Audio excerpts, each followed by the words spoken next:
Hello everybody, welcome to Robert's train set, and before you see my knee protectors that I finally went out and bought yesterday, and this might mean I'm going to actually start doing some flaming work. It's been a long road to this point, hasn't it, and not a lot achieved upstairs, so in this one I'm hoping to actually have a train running under computer control. Now, at time of filming this, I do not know. I haven't done it. But I'm just going to do a little bit more computer work down here, and please bear with me, to show where I am.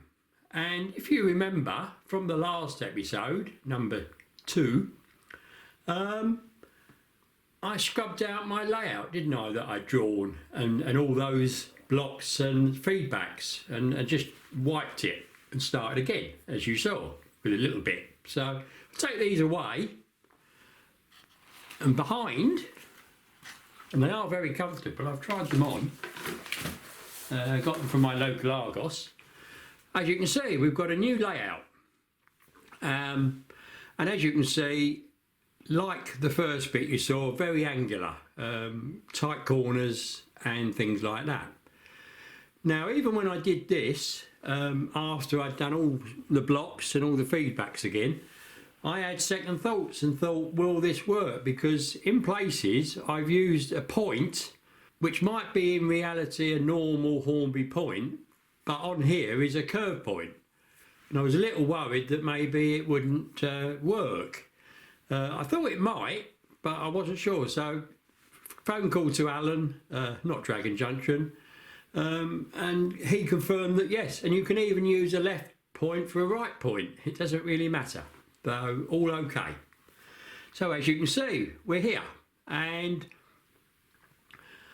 if I go into the switchboard, all of this layout, with the exception of the points, is all coloured, and it's all good, which I'm pleased about. And in a minute I'm going to show you what I've achieved with this, and as you can see, I've got all these blocks listed, and if I go to the feedbacks, there's even more. So all done. Now, there's only one feedback on each block, and I think in some instances you need more than one, and I've done an awful lot of two-way running, and they always say you really need 3 sensors, feedback sensors on each bit of that, but at the moment I can't do that. I haven't got enough. So we'll see how we go. So let's go back to the and I'm going to do something. I have the, if you notice, the Javelin here, and it is a proper train. It is actually made up of the power car, the trailing car, and all the carriages. And although I've measured the power car and the trailing car the right length, the others I've guessed at 250mm, which probably isn't enough, but it might be. And it makes a train of about 1500mm long, 1.5 metres, which is quite a lot, isn't it? But if I put it on the layout here, and we'll say we'll put it there, okay, and then push the button by it, which is that one, as you can see, it wants to go here. Now, this is something you can do to see if it will actually work, and as you can probably see, the speedo is going at 40 miles an hour, and if I click on the feedback here, that one there, twice, sorry, not that one, try that one, it progresses round the layout. It's doing 40 again, and it's going to the next bit. And now it's going into the station. And it's now in the station. And it's scheduled to stop for 30 seconds. Now, it would be nice if it reversed out of this and carried on. But I don't think it's going to, because I did this before, and it needed an extra bit of stuff that I don't understand at the moment, but we'll see. So you can see the white going as it counts down to the 30 seconds.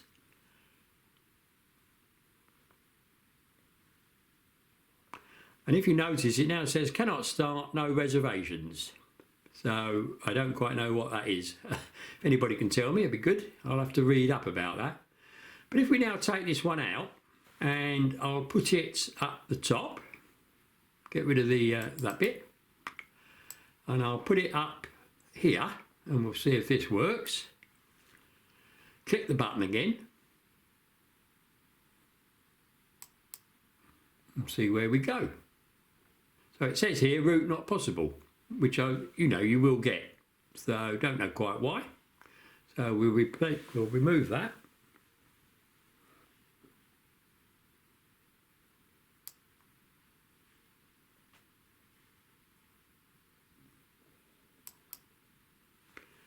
So on this outer track, it's now going this way. So it's going through Fox Plain. It's stopping in Fox Plain, I believe. And it's going to stop for 30 seconds. Now, bearing in mind this is a very tiny little station, it wouldn't normally stop. Although some bigger trains do stop in very small stations. And we'll see where we go from here. And 30 seconds is a long time. I should have made it shorter, shouldn't I?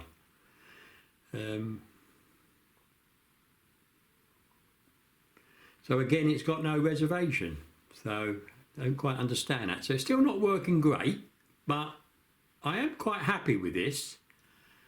And what I think is when I go up in the loft and get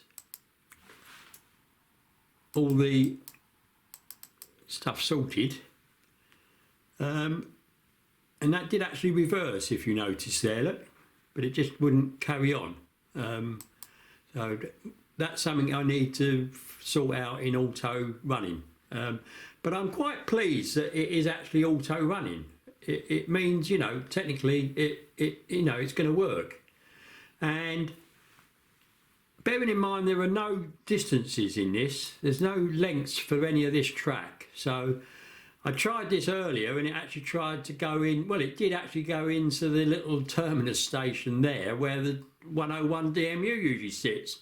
And that's, as we know, is only just long enough for that. And this is a 6-coach train. So that's where you will put restrictions on where it can go, which I'll work my way through as I get it going.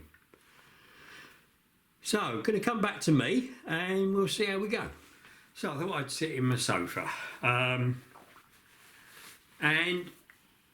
I'm really encouraged by what I've achieved on there. It does seem to be working. Yes, there will be tweaks and whatever. And this bit where it says it's no reservation, it may be because there's no lengths. It doesn't know whether the train will fit or what. I don't know.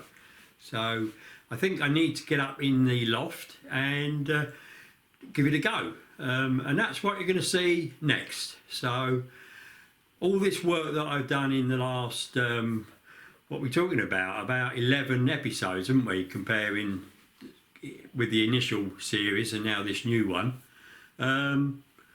It's really been trying to get in my head about iTrains, really, because it's a completely new system to me. I need to sort of get some info into me, really. Now, I did find a couple of things. If you saw the last episode, I redesigned the layout, or rather scrubbed the whole one and started again, because I was having trouble with the blocks, wasn't I? And when you need to group them.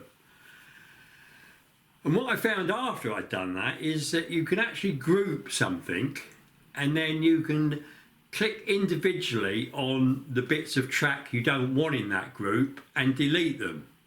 But of course I didn't know that when I deleted it. But I still think it was worth deleting that original layout, because there would have been multiple tracks that needed to be grouped that would then infringe into another group. And you could only get rid of so much and you'd have to work progressively down. So I'm pleased that I've done that. And in this one, even with that angular, I still had bits where it was infringing on another group, but because I knew I could click on it and move it, that's what I've done, and it seems to work. So now we're going to go up in the loft and see how I've got on, and hopefully from here on in it'll be work up there. So I'll see you later on. All right, everybody? Well, hello everybody. We're in the loft, and as you saw at the beginning of this, I've done a bit of work to get to this point. So just so I'd let you know where we are. So I started up here yesterday, and today is the 15th of January. So, you know, it's taking time, a lot of time. And the weather isn't getting any better, or rather the temperature isn't any better, but I was pleasantly surprised that when I came up here at about 12:30 or so this afternoon, it was almost up to 50 degrees, which is a lot warmer than it was yesterday when I was up here. So it's quite good. But for the next couple of weeks, it's not going to get much above 7 degrees in the day. Now, some will have sun and some won't, so there we go. But I've determined to try and get on with this, and you can see I've put my woolly on, and I'm just going to do little short bursts, you know, not get too cold, and see how we get on. So I'm up here, and as I said, I came up yesterday, and yesterday evening I came up and I connected the computer to everything, and was hoping that the 395 that you saw running around, albeit a bit problematically on the computer, would do the same up here. Not quite like that. So what we'll do now is I'll show you where I am now in the hardware side of actually installing and getting iTrains to work on this layout. And I will do that handheld because it's a lot easier. And then I'm going to connect the computer to the layout, show you it all, switching all the points on like Railmaster used to, and then the problems that is giving me. So we'll see how we go. All right, everybody? But it's good to be up here and finally getting on with the actual physical work on it. So as you can see, I've now got the DR5000 connected to the layout on the boards that I pre-prepared, if you remember, and I've screwed it, and I've got these little caps to go over, but I'm not going to clip them on until I'm sort of finished really doing all the work. And if you can see, I've just put holes through for the cables. These are the track power, and this is the LocoNet cable through to the first detection unit. And obviously you can see my USB and my power in. Now I've got these little cable tidies that I'm going to obviously eventually just tighten them up a bit to hold them in, but they should be all right here. So I'll just show you underneath the layout now a little bit. So as you can see, we're under the layout, and this is right where the T-trolley goes in that houses a computer, and this is the first LocoNet unit for the taking the feedback wires. And as you can see, I've done the same thing with holes, and I will put some cable tidies to hold it all in. That runs then to the next one, and I've allowed the cable that is, you can see, just hanging there at the moment, that should be able to be fixed back up to the underneath the layout neatly, probably with cable tidies, because I can get loads of them from the pound shop and they work. And then we have another one here. So there's the last module at the moment, but looking at it, I've still got all the way up there and all the way along that big fiddle yard and the bit out the back to do. So I think I am going to be needing more feedback sensors. So in fact I can guarantee that I will. So there we are, we're all up and running, so it's good. So everybody, I'm just about to turn the power onto the DR5000, and what happens? Oh, the buffer lights come on, which proves there's power to the to track, And also, although you can't see it very well, if I move it gently up here, it's also at the end of the little short terminal station, because I've now put the clips in that point so that it's no longer dead when it's switched away from it. So I'm now going to connect the DR5000 to the iTrains, or rather the other way round, and we'll see if it works. Sometimes it doesn't. It has. And can you hear? Clicking, clicking, clicking. And even the signals have finally come on. So it's good. So if you look at the middle track here, the point shows that it's actually just following around the layout, and the little grey bit shows that that's not switched that way. And don't worry about the bit of track between that and the other point, it's just my way of getting the crossovers so that I can do what I need to do with the blocks. But if I take you around now and show you where the point is set, you'll see the problem. So here we are, and as you can see, it's not set for going round there at all from there where the jinty is gently steaming up the end, but for a train coming the other way to come out from the little crossover bit. And as you can see, the inner one is okay, which is really strange.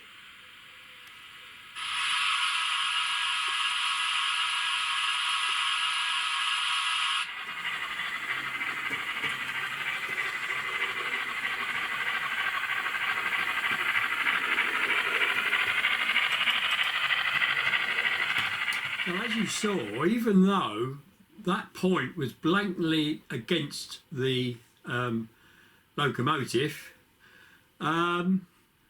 iTrains on a automatic running let it go through that point. Now obviously if this had been a not an in-seal flog but an electro frog with frog switching, it would have caused a fuse, but because it's the little Hornby one, not a problem.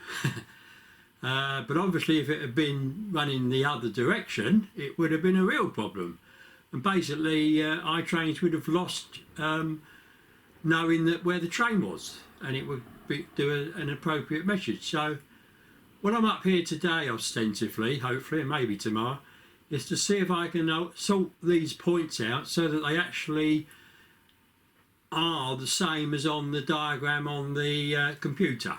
So bear with me everybody, and we'll see how we get on with that. And then maybe I can do an auto route. But I tried the 395 yesterday and it was a total failure, absolute total failure. Just would not go anywhere. I kept getting the route not possible from here every time. So we'll see how we go. So here we are in the switchboard of iTrains, as you've seen quite a few times recently, and I'd just like to explain a little bit about what I've had to do to sort out the problem that we saw with the point not being the same as on the actual computer, which obviously would cause a lot of problems. And the actual point we're talking about is this one here. I know it looks funny because in the reality it would be there and there, but that's how it works on here. And I've double clicked on that and I've got that turnout properties page up for that. And if you notice here, you can do branch left or right, whichever you want it to set at the beginning. And I initially thought, well, I just need to redo that, but it doesn't actually work because it still doesn't tie up with what's on here. So it all stems really from Railmaster, Hornby's Railmaster. So we'll go into that program now and I'll show you why there is a bit of a mismatch on what we're seeing on iTrains. Yeah, we'll do that. but it was quite an involved job to actually sort this out.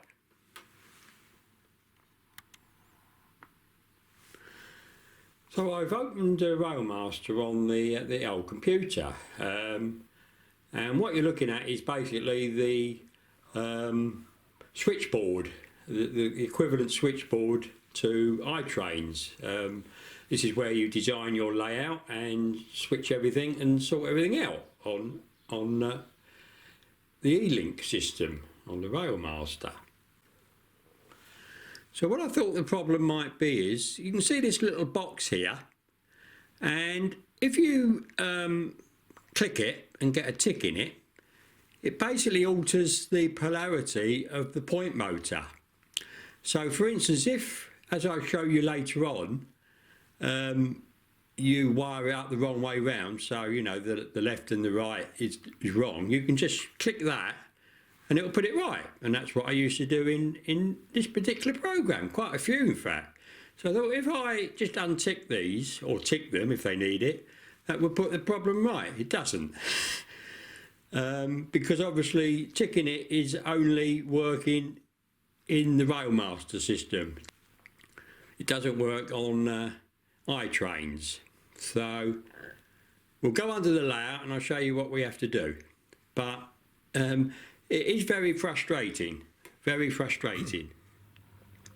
So here we are under the layout, and in view are the Hornby points and accessories decoder, one of about 8 or 9 I've got. And as you can see, I've got some masking tape over the top, and that actually tells you the numbers that this has been programmed to. But if I show you when I take the little covers off, which is like that, you can see the connections. So we'll go up there and we'll see how we get on. So as you can see, on this particular decoder we have 13, 14, 15 and 16. On this side, if you notice, upside down there is a number against each of these sets, and you can see number 1. So this is the wrong side, we need to go the other side. So as you can see, we've gone on the other side of that decoder, and on here it's number 3 and number 4. Sorry, they're upside down. So it's number 4 we want, being that the 16 is at the end of the sequence. And all we need to do is swap this cable to there and that cable to there, leaving the middle common cable alone. And that's what I've had to do to all these points that were not right.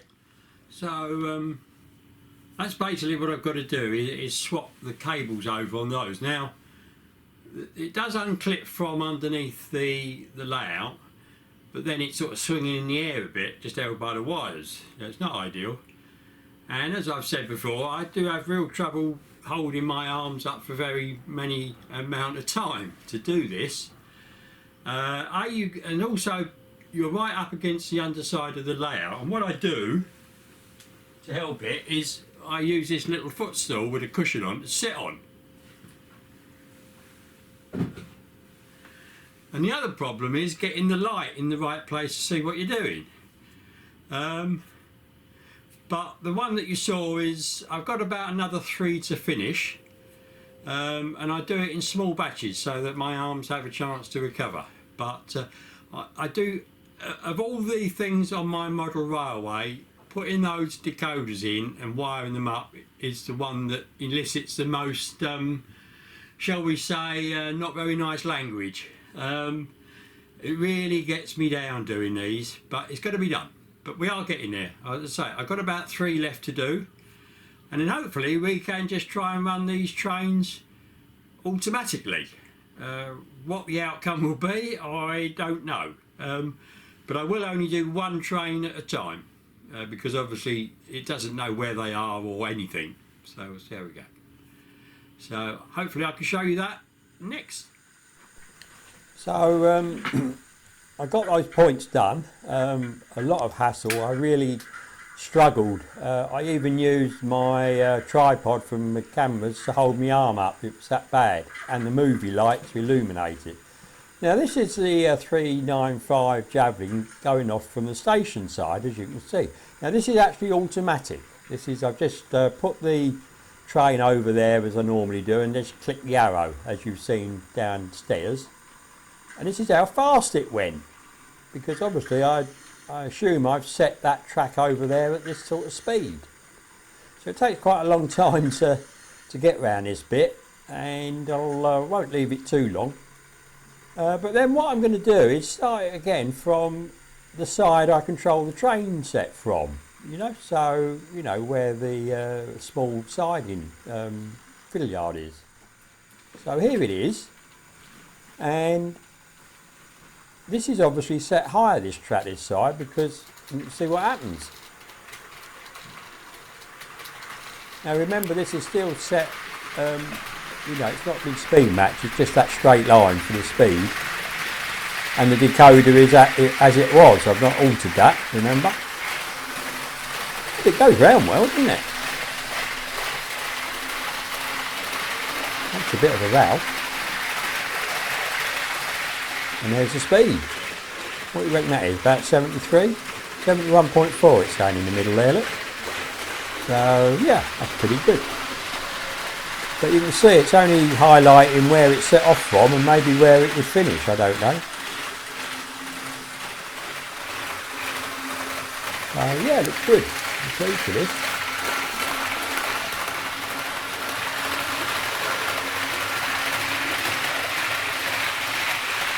So you can see I've got the N7 on the layout there, and I'll get that going in a minute. And I did run two trains for the simple fact, as you can see, this is just going round and round that third, what's the name? So I thought it would be okay to run the two together. And the N7 really did well. And if you're wondering why the N7 is there and not the Dinky wasn't picking up very well on the front wheels. So I kept stopping the stand, so I need to look at that. I think I can see the pickup on the front wheel on one side. So I'm quite pleased to be running these. Now there's loads of problems obviously, because it doesn't know anything. There's no sensors, it doesn't know the length of the track. So I'm quite impressed that it actually runs them at all, really. But I did have an awful lot of trouble with the Javelin, I must admit. And I might talk about that in the next episode. And as you can see, they're running comfortably at what's that, 40 I think. And do you notice the speedos have different top speeds? Now here's my cable, and that's the next video. It's about putting in my cabling and starting with the buzz wire, I suppose, is the obvious thing. So I hope you've enjoyed this, and I was pleased to get the trains running. And watch out for the next episode, everybody. So cheers, and thanks for any subscribers that have come on, but not many have at the moment. But there we are.